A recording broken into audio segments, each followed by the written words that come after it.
Jesus era um homem extremamente instruído nas leis de Deus, que observava todas as leis, um excelente professor. Mas na visão dos judeus, Jesus não é o filho, não é o Messias. Ele não é o filho de Deus. Então, como eles não entendem, não é? Como eles não veem Jesus como filho de Deus, e aqui eu já faço um convite para vocês. O convite que eu faço para vocês é saiam da estranheza, saiam desse lugar de julgamento. Aqui não cabe julgamento na nossa aula. O que nós estamos estudando aqui é uma visão, não é? Do ponto de vista do judaísmo. É a ideia, não é? A ideia de Deus e a ideia de Jesus do ponto de vista do judaísmo. Saiamos da condição de julgadores. Não vamos aqui estabelecer juízo de valor. Aqui nós estamos aprendendo, ou seja, estamos enriquecendo ainda mais os nossos conhecimentos acerca das mais variadas religiões, e para isso nós precisamos passar por essa visão, entendeu? Então aqui não cabe julgar, não vamos perder o nosso tempo julgando, até mesmo porque o julgamento não ficou para nós. O que ficou para nós, meus amores, foi o amor. Julgamento fica para o próprio Deus, tá bom? E aqui não cabe julgamento, aqui é uma visão e que nós estamos analisando, fazendo uma análise, conhecendo um pouco mais da maneira de viver e da maneira, não é, de professar a fé segundo o judaísmo, ok? Então vamos lá. Eles não fazem os estudos do Novo Testamento, porque como nós sabemos, não é, o Novo Testamento é escrito pelo próprio Cristo, ou seja, os evangelistas descrevem e narram, não é, as inúmeras passagens na vida de Jesus. Então, como eles não têm Jesus como filho do homem, como Messias, então eles não estudam o Novo Testamento, mas outra vez e quantas vezes forem necessários, eu voltarei nessa minha fala. Embora eles não tenham Jesus como Messias, eles têm por ele um grande respeito e uma grande admiração, porque segundo o ponto de vista deles, ele foi uma pessoa altamente instruída nas leis de Deus, entendeu? Um grande professor, digamos assim. Um grande missionário, entendeu? Os livros da parte judaica da Bíblia começaram a ser escritos há aproximadamente 3.000 anos por diversos autores. Neles são narradas diversas passagens da história dos judeus e ensinados todos os preceitos do judaísmo por meio de centenas de personagens, poemas, orações e trechos de grande beleza literária e alcance universal. Mas não é só no Tanakh, ou Tanakh, que se encontram os preceitos judaicos.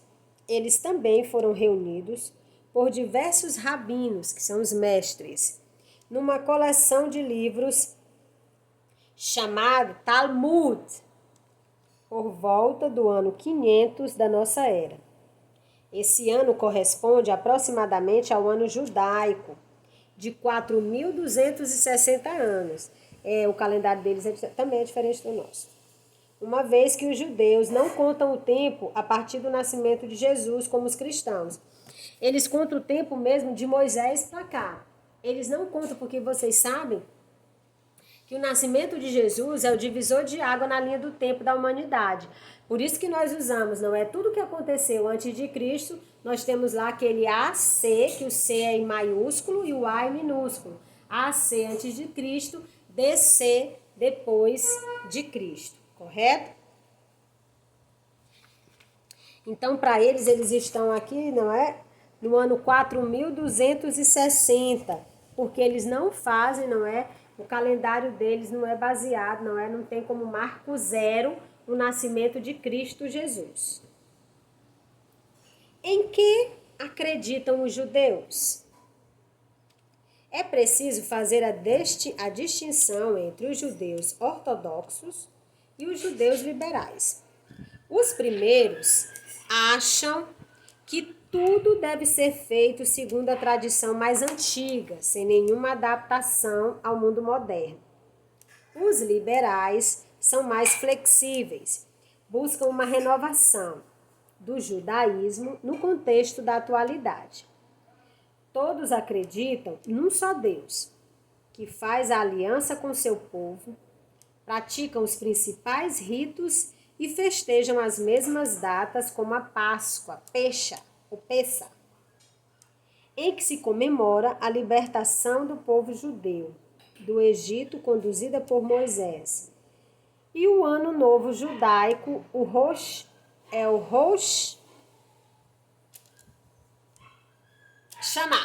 Hashanah. Todos consideram a família fundamental, a caridade e a ajuda ao próximo valores essenciais e elegem a sabedoria contida nos livros do Tanakh como guia para a vida. Então nós podemos aqui nós já podemos entender um pouco desse contexto. Nós já acabamos de descobrir, não é?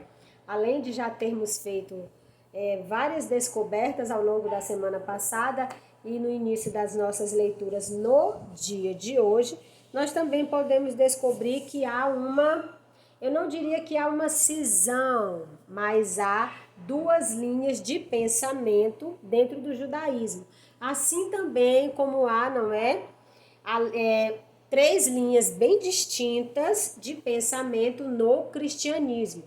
Tem a visão do cristianismo do ponto de vista dos católicos ortodoxos, que são mais fechados, que fazem uma observância das leis de uma maneira bem mais rígida, bem mais inflexível. Tem o ponto de vista do cristianismo, segundo essa visão católica não ortodoxa, e tem a visão, não é, o ponto de vista do cristianismo segundo os evangélicos, não é? Que vem lá de quem? Quem foi o Martim Lutero, não é? Então, tem três linhas de pensamento dentro do cristianismo. E aqui nós descobrimos que há duas visões também. Tem aquela visão mais ortodoxa, que preferem viver a vida regida por toda aquela organização social mesmo, que busca a essência dos ensinamentos de Moisés, e tem uma mais flexível, não é? Que entende que o judaísmo precisa se adequar à realidade, não é? Da sociedade nos dias de hoje. Mas entendam que essas duas linhas de pensamento, assim como as linhas de pensamento, as visões, as três visões do cristianismo, as duas visões do judaísmo, elas convivem harmonicamente entre si, não é? Uma respeitando os limites do outro, como deve ser, não só na religião, como na cultura, como na nossa sociedade. Nós precisamos viver respeitando esses limites, dando o devido valor, não é? E respeito ao nosso próximo, mesmo que os nossos pontos de vista sejam diferentes, ok? Como vocês viram, para o judeu a família é fundamental. A caridade e a ajuda ao próximo são valores essenciais e elegem a sabedoria contida nos livros do Tanakh como guia para a vida.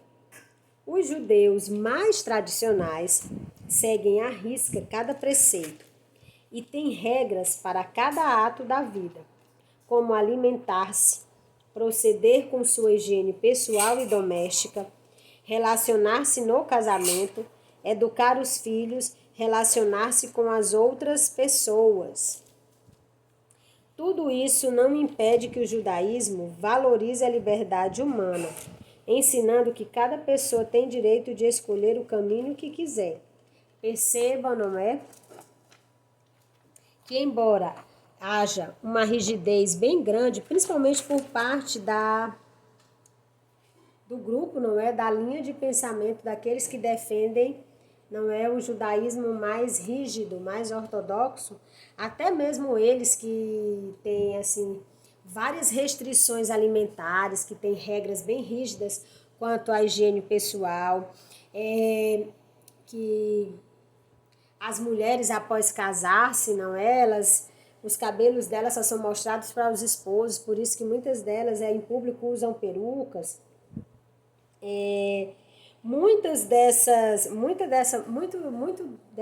Dessa rigidez, não é, se deve à visão que uma parte, não é, do judaísmo tem. Mas lembre que, olha só, no finalzinho da nossa leitura deixa muito claro que ambas as linhas de pensamento, ambas as correntes aí do judaísmo, elas têm a liberdade como algo primordial. O judeu, ele é livre para ele fazer, para ele professar a fé da maneira como ele quiser, inclusive não ser judeu. Ou ser judeu e não seguir, não é, com tanta rigidez os preceitos. A liberdade humana. Diz Maimonides,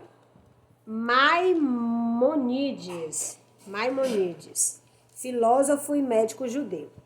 A livre e espontânea vontade é concedida a todo ser humano. Se o indivíduo desejar se voltar ao caminho e ser virtuoso, tem o poder de assim fazer. Se o indivíduo desejar se o indivíduo desejar se voltar ao mal e ser cruel, tem a liberdade de agir assim. Assim está escrito na Torá. Eis que o homem tem se tornado como um de nós, para saber o bem e o mal. O que quer dizer que a espécie humana se tornou única no mundo, não havendo outras espécies como ela. Nesse sentido, o homem por si mesmo e pelo exercício de sua própria inteligência e razão, sabe o que é bom e sabe o que é mal. Como vocês viram aí na Torá, não é? Na Tanakh, não é diferente do que nós também encontramos na nossa Bíblia, não é? Que o homem é livre. Lembra-se? O homem é livre, o livre-arbítrio foi dado a nós por Deus. Nós podemos fazer tudo, é até uma palavra, é até bíblico. Tudo lhe é permitido, mas nem tudo lhe convém. Ou seja, você pode fazer tudo. Tudo é permitido ao cristão, inclusive as coisas más, mas não convém a ele. E também está escrito, não é que Deus nos ama, mas também cabe a ele nos julgar. Ou seja, eu vou colher tudo aquilo que eu plantar. Não se enganem, ninguém planta tomate e colhe pêssego.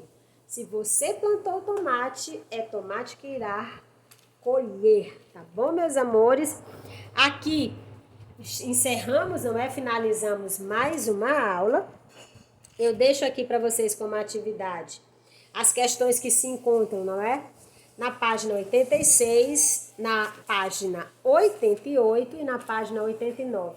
Amados, façam uma releitura, lê, relê, relê, lê novamente, lê mais uma vez, pesquisa na internet, tem tanta coisa bacana explicando lá sobre, não é, o Brit Milá, sobre a circuncisão, sobre a aliança, tem vídeos super bacanas, tá bom? E a leitura do nosso livro, ela é uma leitura completa, bem didática, bem explicativa, ó. Saboreie essa leitura e responde todas as atividades, tá bom? Tenha uma ótima semana e até o nosso próximo encontro. Tchau!